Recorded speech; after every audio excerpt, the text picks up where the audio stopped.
What do I feel like painting today? Some orcs? Nah, I just painted some orcs. Space Marines? Haven't I painted enough Space Marines by now? Now that's an idea. But no, I'm keeping that a secret for now. Maybe I'm feeling like painting something a little chaotic.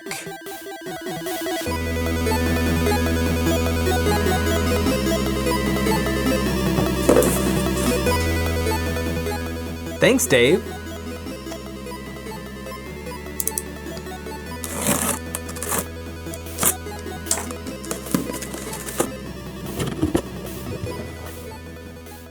This is gonna be really cool.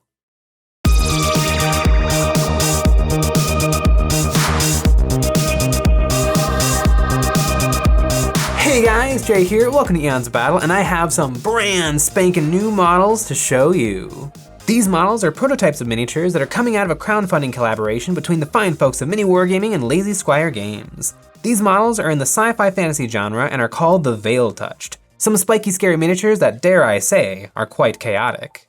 I don't paint much chaos, but that doesn't mean I don't like chaos. What's not to like? They're the bad guy Space Marines, and the bad guys always get the coolest stuff. In fact, when I was getting into the hobby, a buddy of mine went all in with chaos, and I helped him paint a few of his units, including his Helldrake Flying Fire Turkey, his Dark Vengeance Screamer Hellbrute, and his Dinobot Forge Fiend. I have been in quite the chaotic mood recently. Not too long ago, I painted up this Chaos Lord in Terminator armor, and since then, I have been perusing the evil Space Marines on the Games Workshop web store. So thank you to Mini Wargaming and Lazy Squire Games for putting these cool new models into my hands. Now, let's take a closer look at these actual bad boys. They are 32mm scale miniatures, so they will fit in perfectly with models such as Malifaux, Star Wars Legion, and Fallout Wasteland Warfare, and many others. But they are not so big that they are incompatible with 28mm models. They stand just a little bit taller than Primaris Space Marines from 40K. One thing I noticed taking a look at these models is they have lots and lots of details. Fancy trim, embossed artwork, random spikes, and sculpted bases. And it makes me wonder, are these gonna be really hard to paint? Sometimes when a model is just covered in things, it can make the painting process into a slog. You spend lots and lots of time working hard on every single little detail, and it makes the whole process a chore. But I won't know until I've given it a try, and I'm excited to give it a go. I'm going to paint all 5 of these miniatures, and I'm going to paint each of them with a different chaotic color scheme to see how much variety I can get out of them. I have my 5 colors, I have my 5 paint schemes, and I'm going to need lots and lots of colors.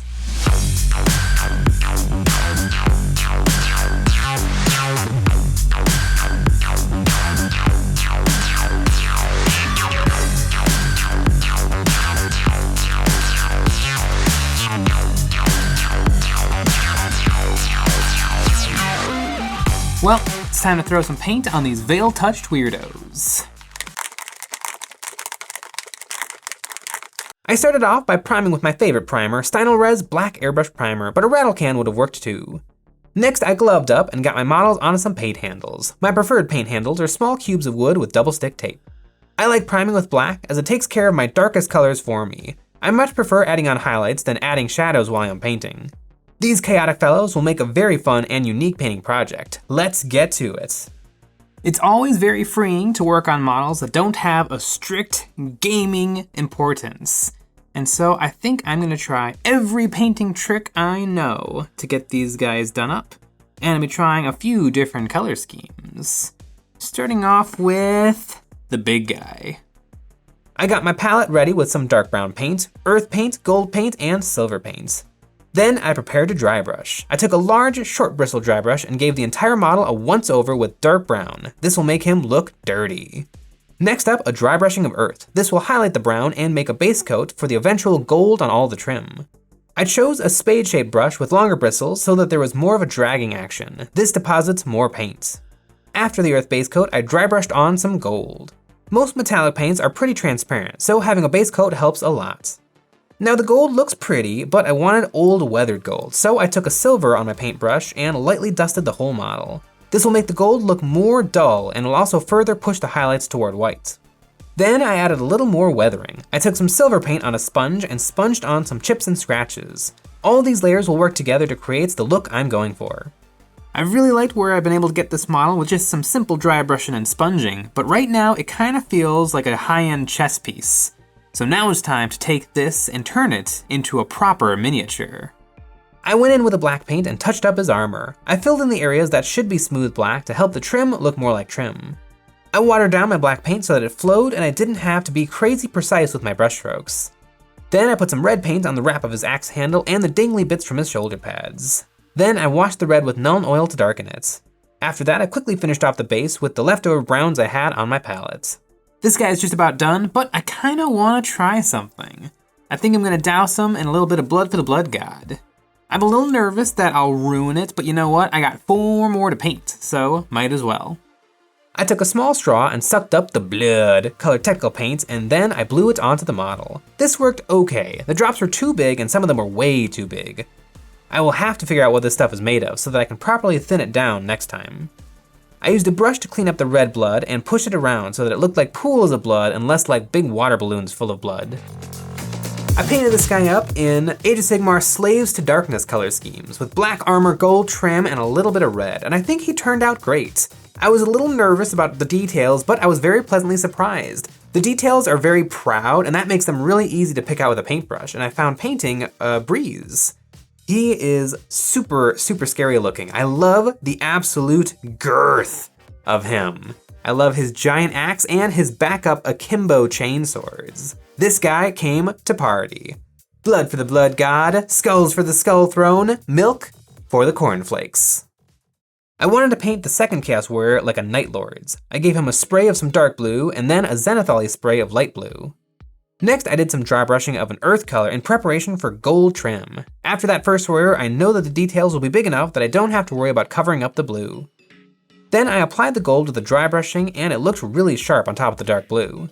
Then I painted his axes black, and once they were dry, I gave them a dry brushing of some silver paint. These models are taking really, really well to dry brushing. Sometimes you'll see on super detailed models that the details are kind of shallow and they're tricky to paint because they don't stand very proud on the miniature, but these are actually picking up the dry brushing perfectly. I painted all the cloth parts as flesh, kind of a spooky thing the Night Lords are known for. I dabbed on some beige red, then an orangey wash to finish them off. Then I thought he was looking a little bit too Power Rangers-y, so I applied a blue wash to his armor. This flowed well into the recesses and didn't darken the gold trim too much. Then it was time for the signature detail of the Night Lords, lightning bolts. I took some watered down white paint, loaded it up onto a long bristle brush, and carefully dragged it across the model. I painted these right over the details and I think it worked really well. I was pleasantly surprised. Then a little blood for the blood god here and there. The Night Lords get themselves dirty from time to time. Then for the base, I went with a complementary color, yellow. I put this through the airbrush so that it got to the lower parts of his legs. Like this is a dusty, cheesy environment. I dry brushed some white over the yellow to further highlight things, then I applied a brown wash to the yellow base. I painted this guy up Night Lords, and Night Lords is a chapter I am very familiar with. I really enjoyed the Black Library novel Soul Hunter, and I painted up a few Night Lords myself. I was a little skeptical that this guy would work well in Night Lord's colors because it doesn't have the smooth, rounder shapes of the Games Workshop models, but I actually think this worked out a little better than a Games Workshop model. It feels even more Night Lords-y. The Night Lords are very ramshackle, and I think that it works really, really well on this model. Even the lightning bolts worked well, moving across all of the different decorations and shapes. The Night Lords chapter may not worship chaos, but that does not make them any less chaotic. Next up, I decided to move away from dry brushing and try something new. I put some white paint into my airbrush and gave the model a Zenithal highlight. On the banner guy, I'm thinking I want to try some contrast paints. I have them Zenithal'd up, and I think contrast is going to work great on a model this detailed. Maybe a little Nurgle green. I got out a white, green, and dark green contrast paints, and I applied white to the tops, green to the body, and dark green to the legs, and blended it all together. I took an orange paint and highlighted some of the armor trim. I didn't highlight it all, just the stuff that was within easy reach of my brush. I took some orange pigment powders and added water to create a rust effect. I put this on the model here and there, letting it flow into the recesses, but I didn't go too much. This could have quickly overpowered the green. Once the pigments were dry, I took a brush with water and I rubbed away a lot of the pigments that were on the raised edges of the model, leaving them in the recesses. Then I dry brushed the armor lightly with a silver paint to make it look like the paint has been weathered away here and there. I painted this guy up in the Death Guard colors, and I think it turned out really well. I got to try some new things, which was fun. I used a 3-color contrast gradient, and I think it turned out nice. I was not brave enough to freehand something on this banner. The exaggerated creases and folds would definitely have made that a challenge, but perhaps I will rectify that in the future. Overall, I think it worked really, really well. I think the sculpt is not particularly good for Nurgle, but perhaps this is a warband that are recent converts to Nurgle, or a warband that is obsessed with cleanliness, which would be hilarious for a Nurgle warband. I think everything worked out great. The pigment powders did a great job of sticking down into the recesses and highlighting them, and I just like him. Papa Nurgle is out for blood, and his Chaos Warriors are gonna bring it to him.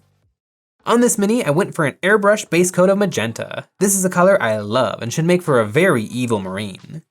Then I sprayed pink from above in a zenithal kind of highlight. After that, I took a purple wash and applied this to all his armor. I really like the color pink for Chaos Space Marines. Just puts a smile on my face. I love the idea of an uninitiated noob seeing a pink Chaos Space Marine army and then being like, ooh, what's that? And then the player can say they are evil, treacherous Space Marines who've turned against humanity and now fight on the behalf of evil gods. And the color they decide to paint their indestructible armor is Hello Kitty pink.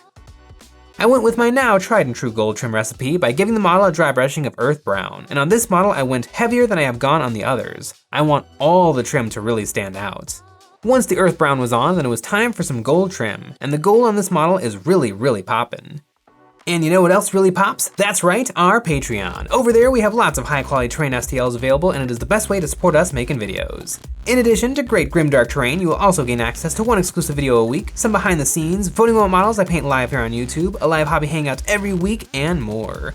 Another great way to support us is by checking out our merch. You can follow the link in the description below to our shirts and sweatshirts with some fun hobby related designs. Now with that said, let's paint this pink dude. After that, I took a black paint and I painted all the cloth parts. This stands out nicely against the pink. Then on the base, I painted it using a lime green, again using a complementary color. I ran this through my airbrush so that it splashed up on the model's feet. I dry brushed the lime green base with some white paint to push the highlights further, and then I applied a green wash to the base to bring out all the lovely sculpted details. Then lastly, some more blood for the blood god, just a little bit of gore here and there as a treat for the Chaos Warrior. I painted these guys up as Emperor's Children Legion, and the Emperor's Children are the pretty legion devoted to perfection in all its forms. And it worked really, really well. I think these miniatures can work really well for grim, dark, and dirty paint jobs if that's how you paint them. But if you paint them cleanly and very neatly, they look really, really good. They look regal and noble with their more shapely armor. I've also been very impressed with these sculpted bases. Sometimes sculpted bases can kind of stink because they pigeonhole you into one idea, but you know what?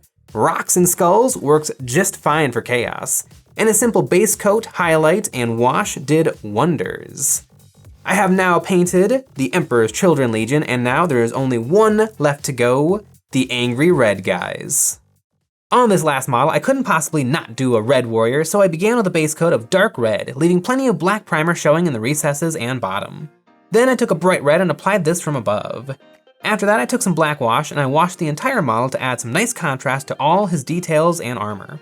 Once that was all dry, I sprayed bright red from above again, just a little to bring back the hot rod red that I previously sprayed.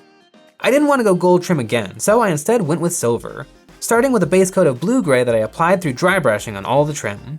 Then I dry brushed on the silver and it looked great. It really stood out from the red armor, and I think gold trim would have blended in a little bit and not looked as vibrant. I painted his horns and cloth parts with dark brown, the same one I used on the chunky captain model I painted first. Then I dry brushed the brown areas with an earth brown to add some detail back in. This guy is looking pretty sharp, literally. I guess you could consider this the sequel to Games Workshop's Khorne Berserkers from 1998. It is a bit of an improvement in my opinion. I took what was left of my blue-gray and applied this to the base. Using a brush, this cold blue color looks really good against the hot red of the warrior's armor. I dry brushed some white paint over the blue-gray base to add in some highlights and to show off the details of the base. I want those skulls to pop. Then I applied a blue wash to the base, but I wasn't done yet. I decided to make some snow. I broke out some Army Painter Battlefield snow and poured it into a cup. Then I added a few drops of gloss medium and mixed it all together. I scooped this up with an old paintbrush and smushed it onto the base. It'll keep whatever shape it is in, so make sure that it is exactly how you want it before you let it dry. Now the model is looking good, but this is a corn model. It needs lots of blood. I applied more blood for the Blood God technical paint all over the weapons, armor, and base of this fella. I painted this guy up as a corn berserker, and it might be my favorite of the bunch. I really like how the red looks with a silver trim, and I probably could have gotten something even more striking if I had mixed in just a little bit of blue with my silver paints. The proud details make dry brushing an absolute breeze, and I had no problem getting paint right where I wanted it. That's usually how 32mm are, I've found. That slight size increase makes it just that much easier to paint. And I'm gonna consider this the true successor to the Corn Berserker, as I consider this just a little bit better than Games Workshop's 25-year-old plastic kits.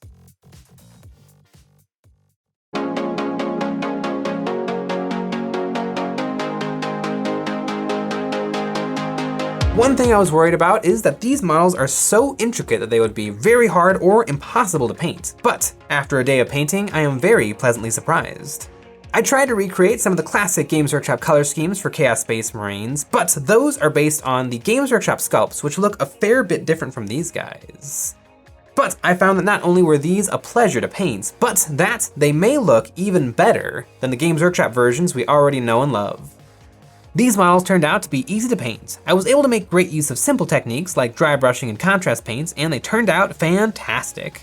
Thanks again to Mini Wargaming and Lazy Squire Games. As of publishing this video, the campaign is live, and you can find a link in the description below to check out these miniatures for yourself.